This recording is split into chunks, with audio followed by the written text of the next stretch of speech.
Hello दोस्तों, कैसे हैं आप सभी। दोस्तों, आज के इस सुपर मॉक टेस्ट के अंदर मैं आपको एक बार फिर से ईवीएस के वो टॉप मोस्ट इंपॉर्टेंट क्वेश्चंस कराने वाला हूं। ईवीएस के यानी पर्यावरण के, जो आपके रीट 2025 के लिए वेरी वेरी मोस्ट हैं। ठीक है, तो यहां पर अगर बात करेंगे इस मॉक टेस्ट के अंदर, तो मैं आपको बेस्ट जो क्वेश्चन है रीट के लिए वो करवाऊंगा, प्लस राजस्थान से रिलेटेड आपका जो क्वेश्चन पूछे जाते हैं उनमें से इंपॉर्टेंट क्वेश्चन भी आपके इस मॉक टेस्ट के अंदर हैं। तो शुरू करेंगे आज का ये मॉक टेस्ट। बेस्ट तरीके से हर एक क्वेश्चन को करना है, क्योंकि आपको रीट क्वालिफाई करके रीट मेंस को देना है, ये बात याद रखिएगा। तो शुरू करते हैं आज का मॉक टेस्ट। जंतु से प्राप्त रेशे का उदाहरण है। ए कहता है कपास, बी है पॉलिस्टर, सी आपका नायलॉन या डी रेशम। तो जंतु से प्राप्त रेशा, इसमें से आपको एक ऑप्शन से एक क्वेश्चन से कई सारी चीजें भी तैयार करनी है। कपास की अगर बात करें, कपास जो है ये काली मृदा में, जो यानी आपका ब्लैक सॉइल के अंदर बेस्ट क्वालिटी का कपास होता है। कपास के लिए कैसी मृदा की जरूरत होती है?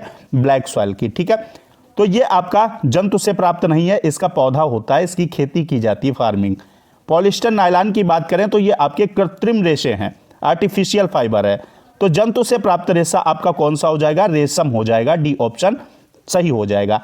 अगर बात करें, आपका एनसीईआरटी में लिखा है कि रेशम का कीड़ा अपनी मादा को कई किलोमीटर दूर से ही पहचान लेता है उसकी गंध से।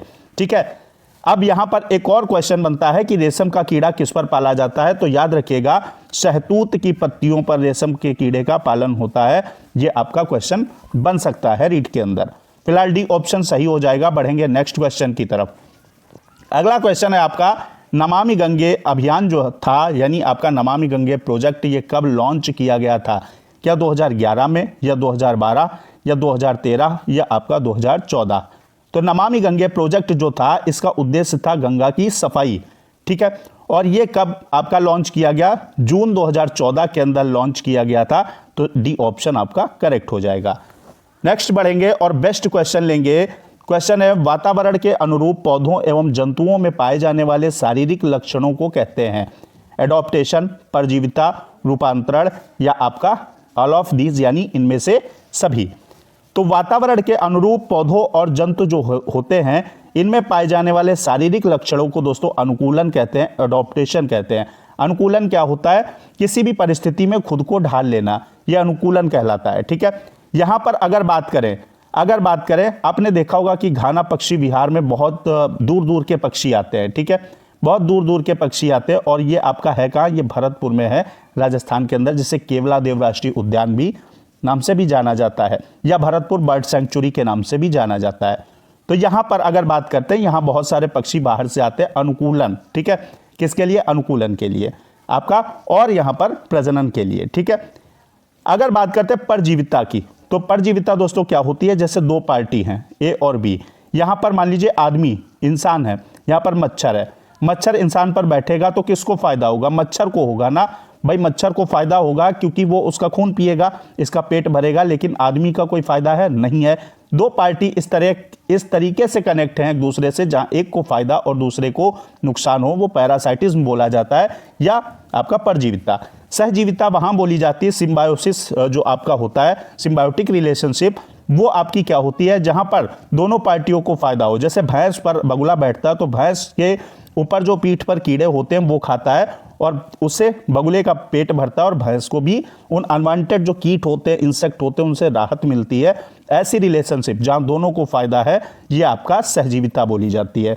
तो यहाँ परजीविता है नहीं। रूपांतरण आप समझते हैं, मॉडिफिकेशन, किसी चीज को मॉडिफाई कर देना, तो ये भी नहीं है। तो इनमें से सभी ये भी गलत हो जाएगा। तो अनुकूलन आपका सही हो जाएगा, ए ऑप्शन बिल्कुल करेक्ट है।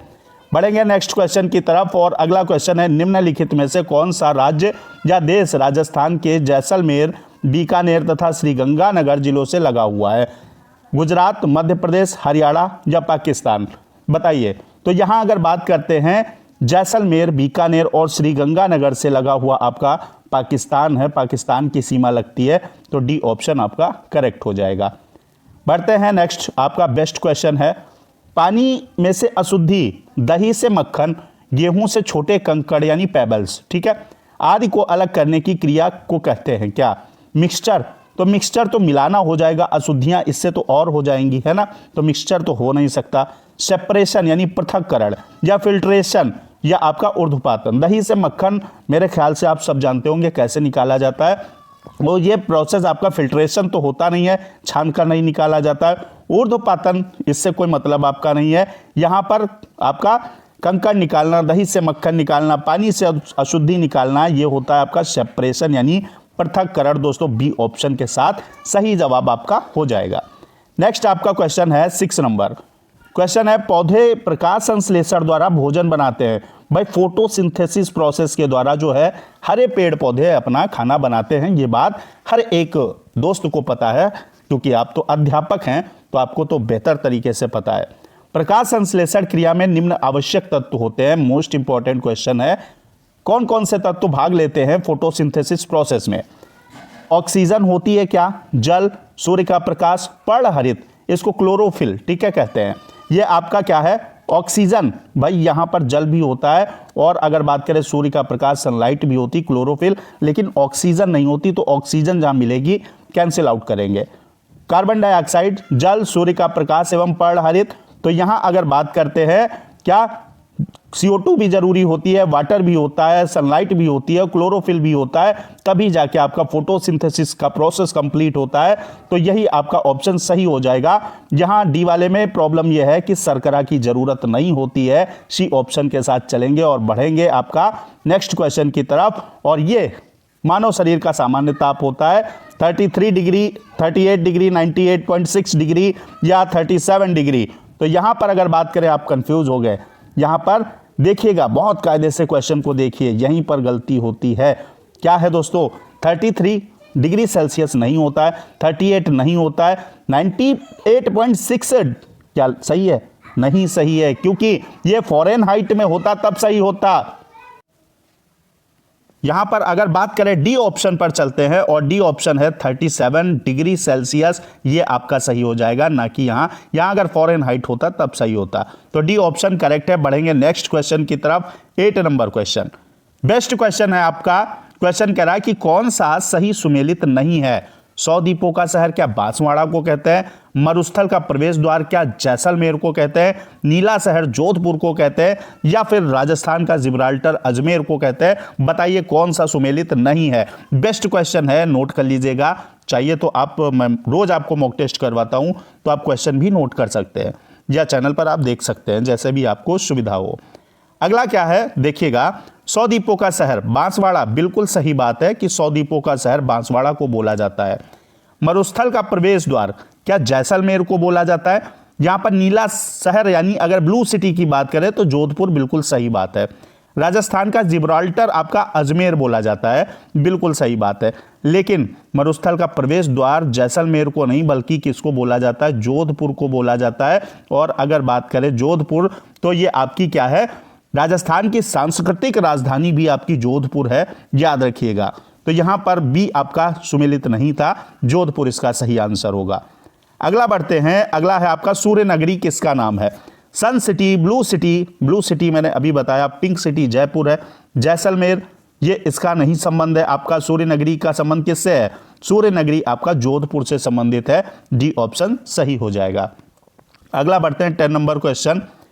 क्वेश्चन है राजस्थान में किस स्थान का अन्नकूट महोत्सव लोकप्रिय है? कालिका माता मंदिर चित्तौड़गढ़, जगदीश जी मंदिर राजसमंद, श्रीनाथ जी मंदिर राजसमंद, करणी माता मंदिर देशनोक। बताइए अन्नकूट महोत्सव की अगर बात करें तो कहां का लोकप्रिय है? तो ये आपका श्रीनाथ जी मंदिर राजसमंद का लोकप्रिय है। ये आपका सी ऑप्शन सही हो जाएगा। नेक्स्ट बढ़ते हैं, और अब अगला आपका क्वेश्चन है, लोक देवता गोगा जी किस शासक के समकालीन थे? क्या बाबर के थे, मोहम्मद बिन कासिम के, महमूद गजनवी के, या अलाउद्दीन खिलजी के? तो लोक देवता जो गोगा जी हैं, जिन्हें हम जहर वीर, जहर पीर, ऐसे आपका इनको उपाधि दी गई थी, जहर पीर गोगा जी बोला जाता है। और ये आपके किसके समकालीन थे? ये आपके समकालीन थे महमूद गजनवी के। वही महमूद गजनवी जिसने 17 बार सोमनाथ मंदिर पर आक्रमण किया था, पूरे 17 बार। ठीक है, तो यहां पर आपका सी ऑप्शन करेक्ट हो जाएगा। अगला बढ़ेंगे, और अगला है आपका रांगड़ी और निमाड़ी उपबोलियां हैं किसकी? मालवी की, मेवाती की, मेवाड़ी की, वागड़ी की। फटाफट आंसर आपका होना चाहिए। रांगड़ी और निमाड़ी किसकी उपबोलियां हैं? मालवी की उपबोलियां हैं। ये ऑप्शन आपका करेक्ट हो जाएगा। चैनल को दोस्तों सब्सक्राइब करके बेल आइकन प्रेस कर लीजिएगा, वीडियो को लाइक शेयर कर दीजिएगा अपनी आस्था, अपनी मतलब इच्छा अनुसार। अगला क्या है, वाड़ी और सर्वांगी नामक दो प्रमुख ग्रंथों की रचना किसने की है? जनगोपाल, रज्जब, सुंदरदास, गरीबदास। तो वाड़ी और सर्वांगी नामक दो जो ग्रंथ हैं, प्रमुख ग्रंथ, इनकी रचना की है रज्जब ने। तो ये आपका बी ऑप्शन सही हो जाएगा। नेक्स्ट क्वेश्चन है बेहतरीन क्वेश्चन, गोमठ और मेवाड़ी किसकी नस्लें हैं बताइए? भैंस की है, बकरी की, ऊंट की या भेड़ की? तो गोमठ और मेवाड़ी, गो से आप गाय मत समझ लीजिएगा, खैर ऑप्शन में नहीं है। गोमठ और मेवाड़ी किसकी हैं?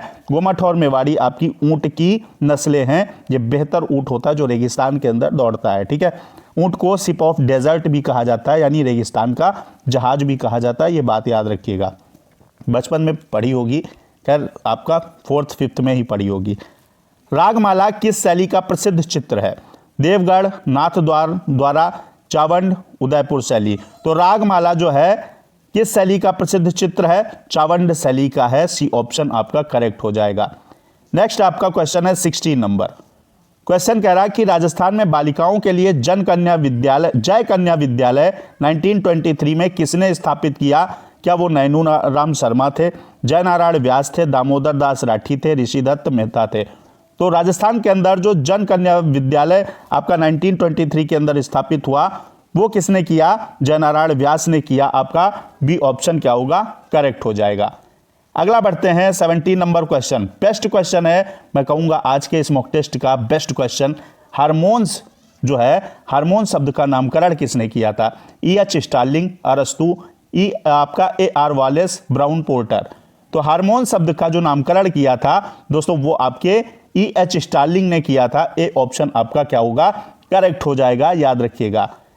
अगला क्वेश्चन है, पोलियो बीमारी का कारण क्या है? वायरस, बैक्टीरिया, फंगस या आपका वायरस? यहां पर 2 बार हो गया, कोई दिक्कत नहीं, फिलहाल एक अगर ऑप्शन काट दें तो यहां पर पोलियो बीमारी का जो कारण होगा वायरस होता है, ये आपको याद रखना है, ठीक है। यहां पर अगर बात करते हैं दोस्तों बैक्टीरिया से होने वाली बीमारी, तो जैसे आप टाइफाइड है, ठीक है, टाइफाइड किसके कारण होता है? बैक्टीरिया के कारण होता है। हैजा है, हैजा और प्लेग, ठीक है, प्लेग भी आपका क्या है? बैक्टीरिया जनित रोग है। या फिर आपका तपेदिक बात करें तो ये सारे रोग आपके क्या है? बैक्टीरिया जनित है। फंगस अगर बात करें, फंगस से आपका दांत खाज खुजली हो जाता है। यहां पर अगर प्रोटोजोआ रख दे, ठीक है, प्रोटोजोआ जनित कौन सा आपका रोग हो जाएगा? पेचिस। कैसा रोग है?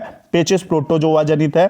अनिद्रा रोग अगर बात करें, जिसमें नींद नहीं आती है, वो आपका कैसा रोग है? प्रोटोजोआ जनित है। तैयार कर लीजिएगा। अगला 19 नंबर क्वेश्चन है, सौर मंडल का सबसे ठंडा ग्रह कौन सा है? ये आपको बताना है। क्या बृहस्पति है, मंगल है, शनि है, वरुण है? अगर खूबसूरत छल्ले पाए जाते हैं तो शनि के अंदर पाए जाते हैं, और मंगल को क्या बोला जाता है? क्या बोला जाता है? आपका लाल ग्रह बोला जाता है मंगल ग्रह को, मार्स को, ठीक है। और अब आपका बात करें हम सौर मंडल का सबसे ठंडा ग्रह, तो वो कौन सा हो जाएगा? नेपच्यून हो जाएगा। डी ऑप्शन आपका करेक्ट हो जाएगा। अगला बढ़ते हैं, और आज के इस वीडियो का मॉक टेस्ट का लास्ट क्वेश्चन है, राजस्थान के किस लोक देवता को ऊंटों का देवता कहा जाता है बताइए? गोगा जी, रामदेव, पाबू जी या भूमिया जी? तो रीट के अंदर ये पूछा गया डबल स्टार क्वेश्चन है।